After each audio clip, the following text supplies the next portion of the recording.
ये वाला। अस्सलाम वालेकुम, welcome back to the channel. Dear students, इस वीडियो में हम बात करेंगे आपके इंग्लिश जो आपका सब्जेक्ट है उसमें एक टॉपिक है that is the writing skills. उसमें आपके 25 मार्क्स है। कितने मार्क्स है? 25 मार्क्स है। That is it is one of the scoring topics you have to learn. ठीक है, इसमें आपके कौन से टॉपिक्स आते हैं? राइटिंग स्किल्स में आपका नोट्स राइटिंग आता है, मैसेज राइटिंग आता है, डायलॉग राइटिंग आता है, रिपोर्ट राइटिंग आता है, पैराग्राफ राइटिंग आता है, आर्टिकल राइटिंग आता है एंड स्पीच राइटिंग आता है। ठीक है, इसका ये मतलब है कि आपको ये जो क्वेश्चंस है ज़रूरी ही आपके एग्ज़ाम में आएंगे। आपको इनका प्रोसीजर पता होना चाहिए, आपको इनका पैटर्न पता होना चाहिए। ठीक है, सो इस वीडियो में हम बात करेंगे नोट्स राइटिंग के बारे में। ठीक है, और अगले वीडियोस में हम बात करेंगे मैसेज राइटिंग, डायलॉग राइटिंग और बाकी सारी जो आपकी राइटिंग्स है, राइटिंग स्किल्स को हम डेवलप करेंगे। ठीक है, so let's start with this notes writing. So अगर आप चैनल पर नए हो तो प्लीज़ चैनल को सब्सक्राइब करिएगा। सो let's start. What is notes writing? अगर हम कहेंगे सिंपल नोट्स राइटिंग क्या है?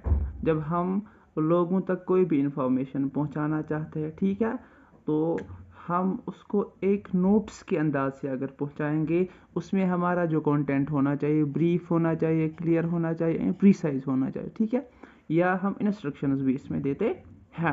अब मैं आपको यहाँ पर सिंपल पॉइंट्स बताऊंगा जो आपकी नोट्स राइटिंग के लिए बहुत ही ज़्यादा इम्पॉर्टेंट है। कौन से पॉइंट्स है? जैसे सबसे पहला जो इम्पोर्टेंट पॉइंट है, the notes content of the notes is placed in books. ठीक है, एक बुक्स होना ज़रूरी है। फॉर एग्जाम्पल अगर मैं आपको यहाँ पर दिखाऊंगा, ये वाला बुक्स जो है जिसमें मैंने इस नोट्स को रखा है, ये वाला बुक्स होना बहुत ही ज़रूरी है।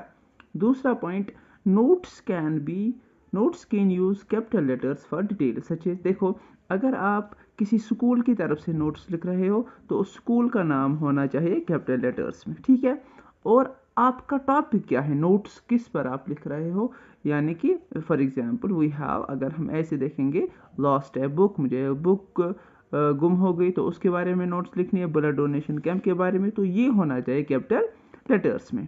अब तीसरा और जो इम्पोर्टेंट है वो ये है कि आप कभी भी इसमें पर्सनल प्रोनाउन फर्स्ट फॉर्म आप, यानी कि फर्स्ट पर्सन प्रोनाउन कभी भी इसमें आप यूज़ नहीं करोगे, एंड सेकंड पर्सन प्रोनाउन भी आप यूज़ नहीं करोगे। ठीक है, तो क्या क्या आपको नहीं करना है? आपको इसमें आई, मी, माई एंड माइन का इस्तेमाल नहीं करना है। ठीक है, आपको इसमें यू, योर्स एंड यूर का इस्तेमाल नहीं करना है। तो आपको क्या इस्तेमाल करना है?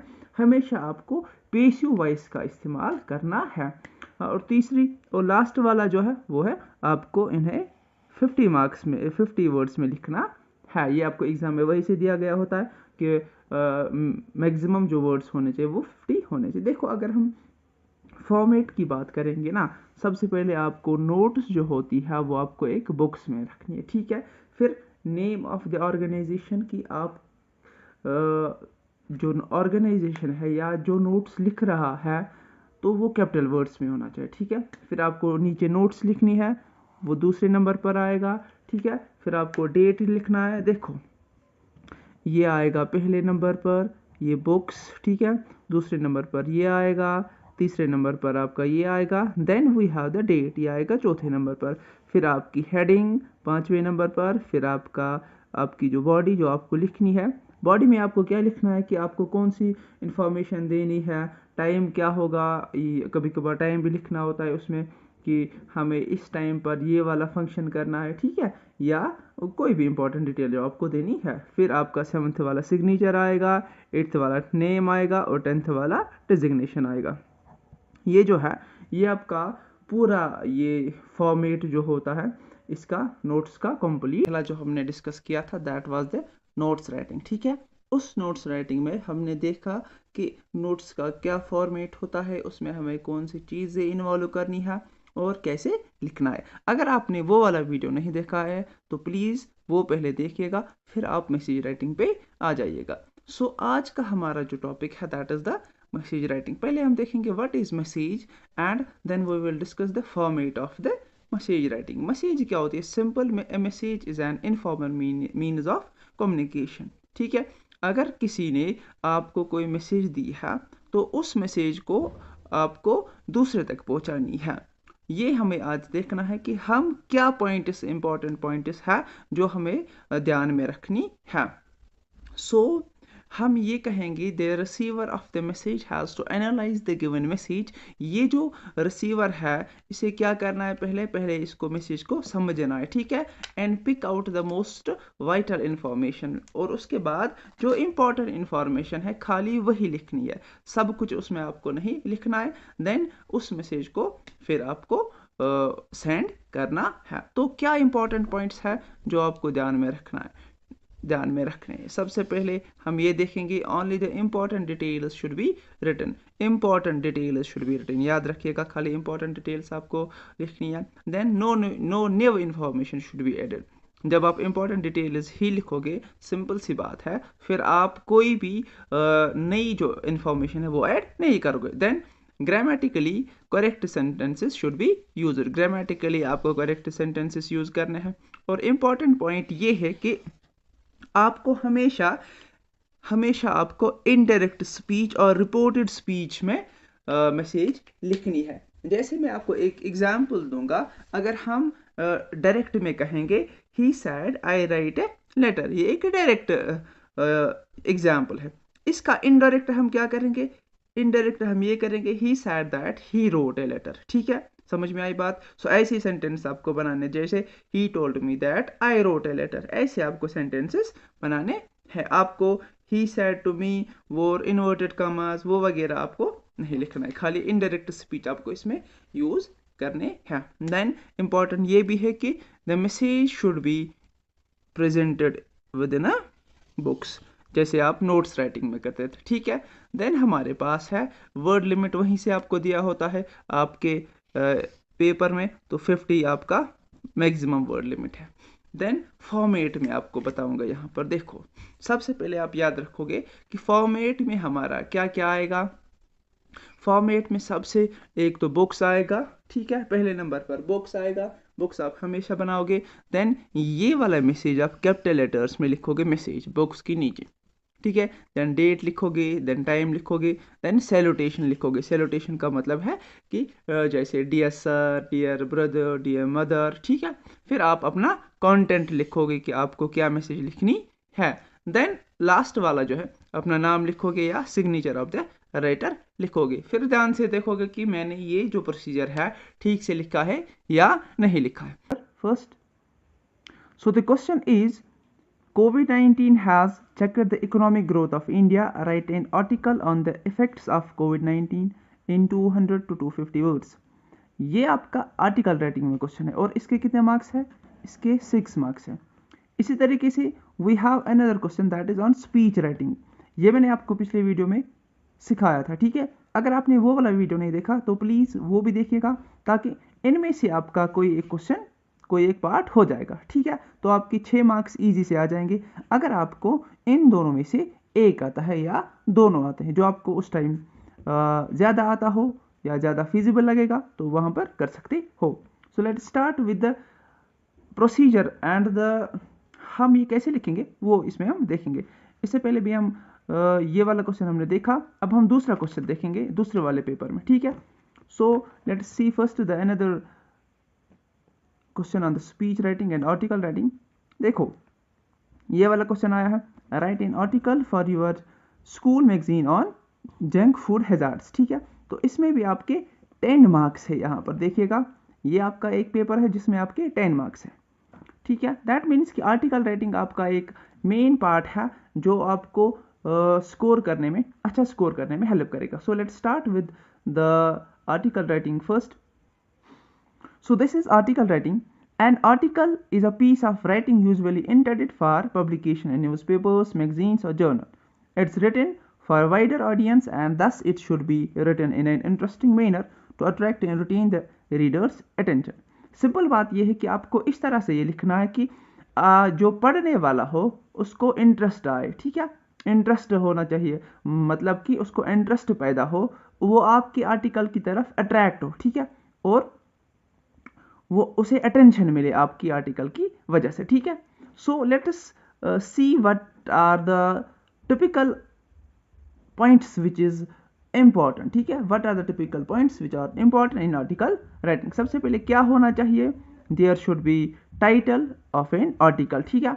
An eye catching, thought provoking and surprising title. Title अच्छा होना चाहिए। सबसे पहले आपको क्वेश्चन पेपर में कभी कभार वहीं से टाइटल दिया होता है या कभी आपको चूज करना पड़ता है। अब आपको ये याद रखना है कि टाइटल आपको अच्छा चूज करना है। देन आपको इसमें दूसरा पॉइंट क्या है, आपको इंट्रोडक्शन देना है, ठीक है। दूसरा पॉइंट, पहला तो टाइटल है, दूसरा आपको इसका इंट्रोडक्शन देना है। थर्ड पॉइंट जो है, अब आपको इसको थोड़ा बड़ा करना है, ठीक है। तो आप मेन बॉडी की तरफ जाओगे, then you will conclude this and at the end आपको ये याद रखना है कि आपका जो आर्टिकल होगा लेफ्ट साइड में आपको अपना नाम लिखना है। ये मैं आपको एक एग्जांपल जब मैं आपको सिखाऊंगा then I will show you कि आप किस साइड लिखोगे, ठीक है। तो these are the some points जो आर्टिकल राइटिंग में ज़रूरी है। क्या क्या है, टाइटल है, इंट्रोडक्शन है, मेन बॉडी है, कंक्लूजन है एंड लेफ्ट साइड में राइटर्स नेम, ठीक है। समझ में आई आपको बात। अब हम एक एग्जाम्पल देखेंगे इसमें आर्टिकल राइटिंग में हम कैसे लिखेंगे, ठीक है। For instance we will see how can we write an article on what's ailing our tourism, ठीक है। टूरिज्म के बारे में हमें लिखना है। तो सबसे पहले हम इंट्रोडक्शन देंगे ना, ठीक है। सबसे पहले आप इंट्रोडक्शन दोगे, फिर आप मेन बॉडी लिखोगे, ठीक है, फिर आप कंक्लूड करोगे, देन लेफ्ट साइड पर आप अपना नाम लिखोगे। These are the 4 points you have to remember, ठीक है। सो सबसे पहले अगर हम इंट्रोडक्शन की बात करेंगे, ऐसे आपको इंट्रोडक्शन देना है कि Kashmir is known for its rich flora and फाना, ठीक है, ये आप पढ़ सकते हो जो मैंने यहाँ पर लिखा है। तो उसके बाद आपको मेन बॉडी पढ़नी है। मेन बॉडी में आप ये लिखोगे कि हम किस बारे में लिख रहे हैं, ठीक है।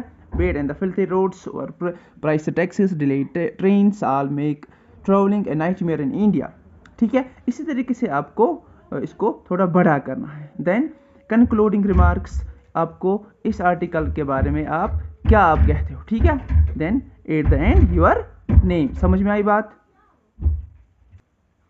अब इंपॉर्टेंट ये है कि आप कैसे इसको लिखोगे, what are the tips for article writing. So मैंने आपके लिए टिप्स भी यहाँ पर लाई है। सबसे पहले हम क्या करेंगे, there should be unity in all the paragraphs. जितने भी आप पैराग्राफ्स लिखोगे वो एक ही, जिसे हम कहते हैं टॉपिक सेंटेंस होना चाहिए। फॉर एग्जाम्पल आप टूरिज्म की बात करें तो टूरिज्म पर ही बात होनी चाहिए। आप कोविड-19 पर बात कर रहे हो तो कोविड-19 पर ही बात करनी है, ठीक है। Then use appropriate vocabulary to convey what you want to say, आपको वर्ड्स अच्छे चुनने हैं, ठीक है। जो कम्युनिकेशन लेग है वो नहीं होना चाहिए। Use the given information appropriately and carry out research for more information, ठीक है। सबसे पहले आपको ये याद रखना है कि ये जो आपका 4th वाला पॉइंट है इट्स मोर इम्पॉर्टेंट, ठीक है। क्या, make a rough draft before you start writing your article, decide the number of paragraphs to be written and what ideas are to be included in which paragraph, ठीक है। तो आपको ये चीज़ ध्यान में रखनी है कि जब भी आप कभी पैराग्राफ लिखोगे एग्जाम में तो सबसे पहले आप रफ ड्राफ्ट बनाओगे कि हमें इस आर्टिकल में कितने पैराग्राफ्स लिखने हैं और मैं कहाँ से स्टार्ट करूँगा और एंड कहाँ तक करूँगा, ठीक है। समझ में आई आपको बात। तो आपको सबसे पहले क्या करना है, आपको रफ एक ड्राफ्ट बनाना है, फिर वहाँ पर देखना है कि कितने पैराग्राफ्स में लिखूँगा, देन कौन सा पैराग्राफ में पहले लिखूंगा, बाद में कौन सा लिखूंगा, ताकि जो आपका आर्टिकल राइटिंग है ये ठीक हो जाएगा, ठीक है। समझ में आई आपको बात। अब आपको इसमें क्या है, इंट्रोडक्शन है, मेन बॉडी है, कंक्लूडिंग पैराग्राफ है एंड लास्ट में कॉर्नर पे आपको अपना नाम लिखना है। सबसे पहले मैं आपको एक क्वेश्चन दिखाऊंगा जो आपके क्वेश्चन पेपर में आया है। कैसे ये क्वेश्चन आता है तो आपको कैसे इसका आंसर लिखना है, ठीक है। So let's start with the question which was asked in the question paper. So this is the question which was asked in the previous question paper. You are Nazish, a student of class 10th and has to take part in a speech competition on the topic internet is the need of the hour, ठीक है, which can be used for achieving national progress and for promoting international understanding. Write speech on the given topic in about 250 words. That is the question. और ये आपका question है, इसमें आपकी 7 marks हैं। आज कितने आते, 5 to 7 आज भी आते हैं। दैट मीन्स ये आपका स्कोरिंग होना चाहिए, बिकॉज ये एक सिंपल टॉपिक है जो आपको आगे जाके लिखना है, ठीक है। इसमें आपको लर्न कुछ नहीं करना है, अपना जो टॉपिक है किसी पे भी आ सकता है, तो उसे खुद आपको वहाँ पे बनाना है, ठीक है। तो हम इस वीडियो में बात करेंगे कि कैसे हम एक स्पीच को डेवलप करेंगे, what is the format and what are the important points to write a speech, ठीक है। तो सबसे पहले अगर आप चैनल पर नए हैं तो चैनल को सब्सक्राइब करिएगा एंड देन शेयर भी करिएगा। सो let's start with the speech writing. सबसे पहले स्पीच क्या होता है? स्पीच होता है कि किसी भी चीज़ के बारे में अपना ओपिनियन देना, ठीक है, अपना थॉट देना, इसके बारे में क्या मुझे पता है, इसके बारे में मैं क्या कहता हूँ, या इंफॉर्मेशन देना या अवेयरनेस देना किसी भी चीज़ के बारे में among large number of people, ठीक है। इतना आपको समझ में आए। Then a good speech has clarity of thought and expression, accuracy of facts and a balanced view on any issue topic, ठीक है। सो एक अच्छे स्पीच में क्या होता है? क्लैरिटी ऑफ थॉट होना चाहिए, एक्सप्रेशन होना चाहिए, एक्यूरेसी ऑफ फैक्ट होना चाहिए and a balanced view of an issue होना चाहिए। सो let us start with the format of the speech writing. इसमें क्या फॉर्मेट होता है? सबसे पहले अगर हम फॉर्मेट की बात करेंगे, अगर आप यहाँ पर आप देख सकते हो कि आप अपनी नोटबुक आगे रख सकते हो और ये फॉर्मेट आप बना सकते हो अपनी कॉपी पर, नोटबुक पर विद द पेन, ठीक है। सो फॉर्मेट ये है कि आपको बिगिनिंग करनी है, कैसे? एक प्री स्पीच नोट देना है कि मुझे किस बारे में बात करनी है, ठीक है। So a pre speech note, then salutation, जैसे I am going to speak on the topic, ठीक है, समझ में आई बात, ठीक है। So a speech note, salutation, occasion of the speech and announcement of the topic. ऐसे मैं आपको समझाऊंगा, जैसे आप ऐसे बताओगे, respected principal, teachers and my dear friends, today I am going to speak on the topic for example environmental pollution, ठीक है। इतना आपको समझ में आया। देन आपको इसको डेवलप करना है, ठीक है। आपको देखना है कि इस बारे में क्या मुझे पता है, क्या प्रॉपर स्टैटिस्टिक्स इस बारे में मुझे पता है, क्या इफेक्ट्स है, क्या रिजल्ट्स है, एंड आपको डिटेल्स ऐड आगे जाके करनी है। Then it is the development of topic, ठीक है। लास्ट में आपको इन्हीं चीज़ों को वाइंड अप करना है, समिंग अप ऑल पॉइंट्स, ठीक है। देन कंक्लूजन, पॉजिटिव कंक्लूजन होगा या नेगेटिव होगा, डिपेंड्स ऑन आप क्या लिख रहे हो, या अपील आपको करनी है या नहीं करनी है, डिपेंडिंग कि आपका क्या टॉपिक है। फॉर एग्जांपल अगर एनवायरमेंटल पोल्यूशन होगा तो आप ये बताओगे कि हमें एनवायरमेंटल पोल्यूशन को कम करना है, ठीक है। Then what are the important points for an effective speech, ठीक है। So the important points for an effective speech ये है कि आपको टॉपिक वाइजली चूज करना है, ठीक है। Choose the topic wisely. कभी कभार वहीं से टॉपिक दिया होता है, कभी कभार आपको पॉइंट्स दिए होंगे, तो वहाँ से आपको स्पीच डेवलप करना है। यूज फैक्ट्स एंड एग्जाम्पल्स, ठीक है। फैक्ट्स आपको वहाँ पे लिखने, एग्जाम्पल्स आपको लिखने। Start the speech with quote question to grab the attention of a reader. जब भी आप स्पीच स्टार्ट करोगे तो कहीं भी आप कोई भी कोट जो उसके रिलेटेड होगा वो लिख सकते हो, ठीक है। क्वेश्चन लिख सकते हो, जैसे एनवायरमेंटल पोल्यूशन के लिए अगर ये लिखेंगे कि क्या आपको नहीं लगता है कि एनवायरमेंटल पोल्यूशन की वजह से हमें बहुत सारी प्रॉब्लम्स होती है, ठीक है। तो ऐसे आप लिख सकते हो। Make sure the points are well organised and और इन कोहरेंट ऑर्डर, ठीक है। अच्छे से आपको मेंटेन करना है इनका ऑर्डर भी। Then do not forget to thank the audience. ये आपको यहाँ पे बहुत ही इंपॉर्टेंट है कि लास्ट में आप थैंक यू लिखोगे ज़रूरी, ठीक है। इन लेक्चर सीरीज़ में आपके 25 मार्क्स ईजिली आ सकते हैं और आपका जो स्कोर है वो इससे हाई हो सकता है, ठीक है। तो अब हम इसकी एक एग्जाम्पल देंगे जिसकी वजह से आपको ये अच्छे से समझ में आ जाएगा। So let start with an example. So this is what I was talking about. Example, I write a speech in about 150 to 200 words on environmental pollution which you have to deliver during the morning assembly in your school, ठीक है। तो morning आपको ये देखना है कि जैसे आप मॉर्निंग असेंबली पर हो और आप कैसे स्पीच डिलीवर करोगे। सबसे पहले आप क्या लिखोगे? इसमें मैंने आपको बोला प्री स्पीच नोट ज़रूरी है, ठीक है। सैल्यूटेशन ज़रूरी है, ओकेजन ऑफ द स्पीच ज़रूरी है। सबसे पहले respected principal, teachers and my dear friends, ठीक है। ये आपका आएगा बिगिनिंग में, और आप अनाउंस करोगे कि आपको क्या बोलना है। Today I am going to speak on the topic environmental pollution, ठीक है। pollution, which is serious problem that the whole world is facing today. The tremendous increase in population is the root cause of all kinds of pollution. ऐसे आप ये नीचे तक पढ़ सकते हो, इससे आपकी वोकैबुलरी बढ़ जाएगी। मैं भी थोड़ा बहुत पढ़ूंगा। More people on this earth means more waste material being created. Another factor is the advancement in science and the technology. It has made our lives very comfortable but has also given rise to a variety of problems that are harming the environment. ठीक है, इसी तरीके से आप नीचे वाला paragraph भी पढ़ सकते हो। देन जो मैंने आपको बोला, this is the most important, कि आपको थैंक यू लिखना बहुत ज़रूरी है, बिकॉज ये फॉर्मेट में आता है। ठीक है, समझ में आई बात। ये इसके दो टाइप्स हैं, एक तो फॉर्मल लेटर्स होते हैं, दूसरे इनफॉर्मल लेटर्स। सो सबसे पहले हम फॉर्मल लेटर पढ़ेंगे, देन इनफॉर्मल लेटर पढ़ेंगे। फॉर्मल लेटर्स क्या होते हैं? These are addressed to the government officials, businessman, bank, schools and the principals. याद रखिएगा, ये जो फॉर्मल लेटर्स होती है, हम इन्हें गवर्नमेंट ऑफिशियल्स को सेंड कर सकते हैं या लिख सकते हैं, बिजनेसमैन को, बैंक वालों को, स्कूल एंड प्रिंसिपल्स को। ठीक है। एंड इनफॉर्मल लेटर क्या होता है? ये जब हम फ्रेंड सर्कल को सेंड करेंगे, ठीक है, कजन्स को सेंड करेंगे, रिलेटिव्स को सेंड करेंगे। समझ में आई बात। देन हमारे पास जो दूसरा पॉइंट इसमें है वो ये है कि applications are also placed in this category, that is कि फॉर्मल लेटर्स में हमारे पास एप्लीकेशन भी आता है। और सबसे इम्पॉर्टेंट बात ये है कि अगर आपको एप्लीकेशन लिखनी है, वहाँ पर आपके लिए सेंडर्स एड्रेस ज़रूरी नहीं है। ये सबसे बहुत बड़ी इम्पॉर्टेंट बात है कि सेंडर्स एड्रेस आपको फॉर्मल लेटर में नहीं लिखना है। किस में? जब आप एप्लीकेशन लिख रहे हो। ठीक है, जब भी आप कभी कभार एप्लीकेशन लिखोगे, देन आपको सेंडर्स एड्रेस नहीं लिखना है, सेंडर्स एड्रेस नहीं लिखना है। ठीक है।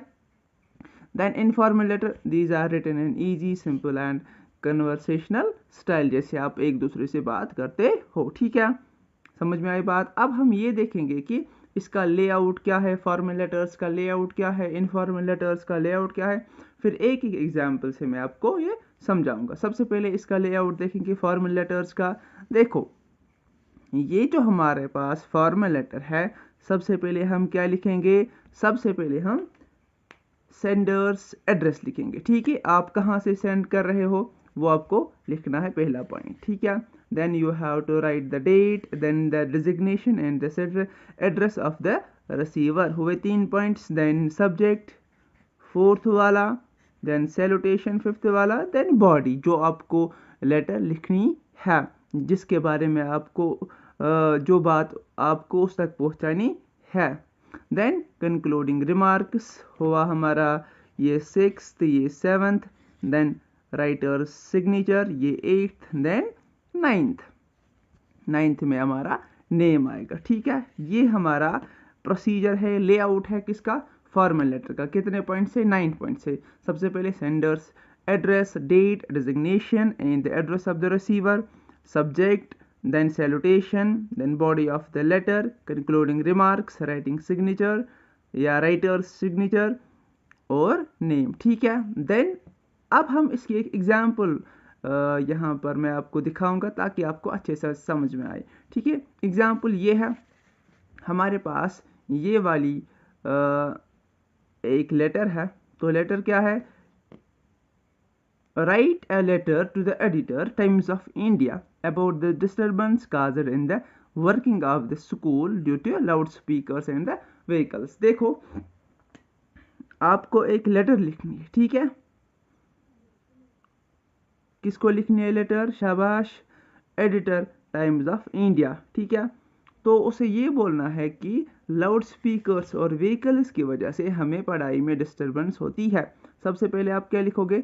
Sender's address. ठीक है, ये वाला आपका हुआ सेंडर्स एड्रेस। उसके बाद आपको क्या लिखना है?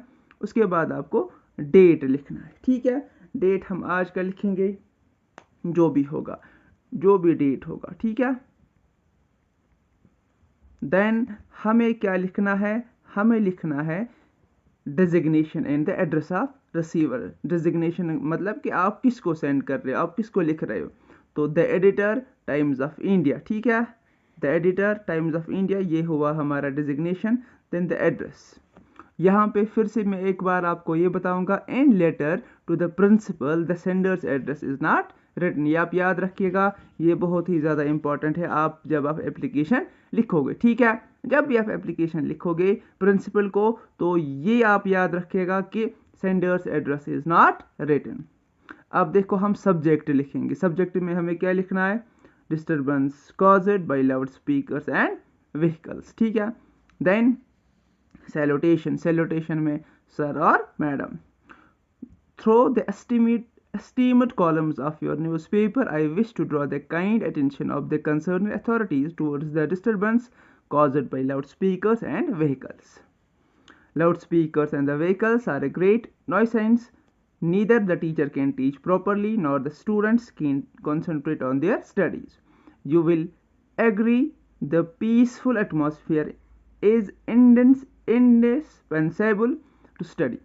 ठीक है, my humble suggestion is that the silence zone should be closed for vehicle traffic. I hope the authorities will take the necessary steps to redress our grievance. ये आपकी बॉडी है, ठीक है, ये सारा आपकी बॉडी में आएगा। देन बॉडी के बाद आपको क्या लिखना है, शाबाश, writing signature, concluding remarks, then signature, ठीक है, और नाम आपको लास्ट में लिखना है। समझ में आई आपको बात, ये हुआ हमारा जो फॉर्मल था, ठीक है।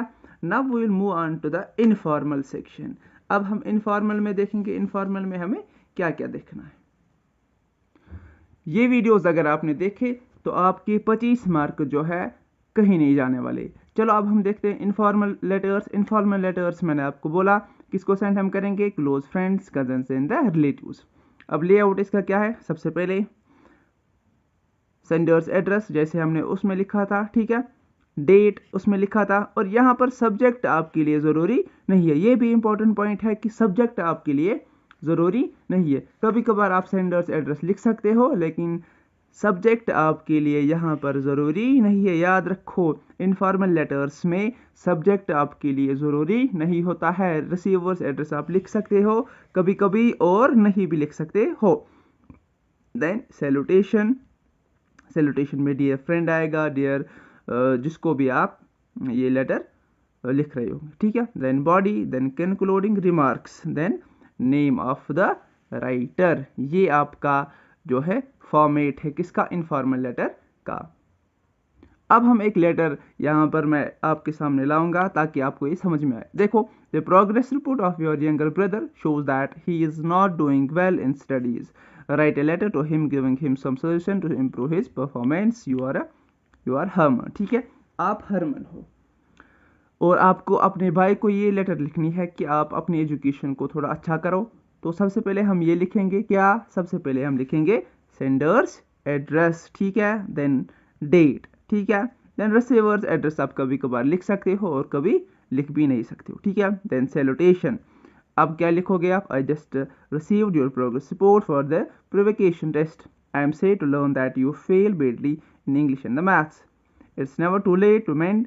Turn over a leaf and avoid bad company. Put your heart and soul in the studies. I hope you will take my suggestion seriously. Your loving brother. ये क्या है, concluding remarks. Then ABC के बदले आप क्या लिखोगे because ये वहीं पे बोलता है कि योर हरमैन, दैट इज आपको ABC के बदले हरमैन लिखना है। समझ में आया। तो आपको 2-3 चीज़ें यहाँ पे याद रखनी है कि ये जो आपका इनफॉर्मल लेटर होता है इसमें आपका सब्जेक्ट नहीं लिखना होता है। रिसीवर्स एड्रेस आप कभी लिख सकते हो और कभी नहीं लिख सकते हो, डिपेंडिंग कि अगर आप लिखना चाहो, ठीक है, अगर वहाँ पर दिया गया है। अगर आपको ये लेटर राइटिंग समझ में आई, फॉर्मल और इनफॉर्मल, देन प्लीज़ चैनल को सब्सक्राइब करिएगा और वीडियो को शेयर करिएगा प्लीज़। Thank you very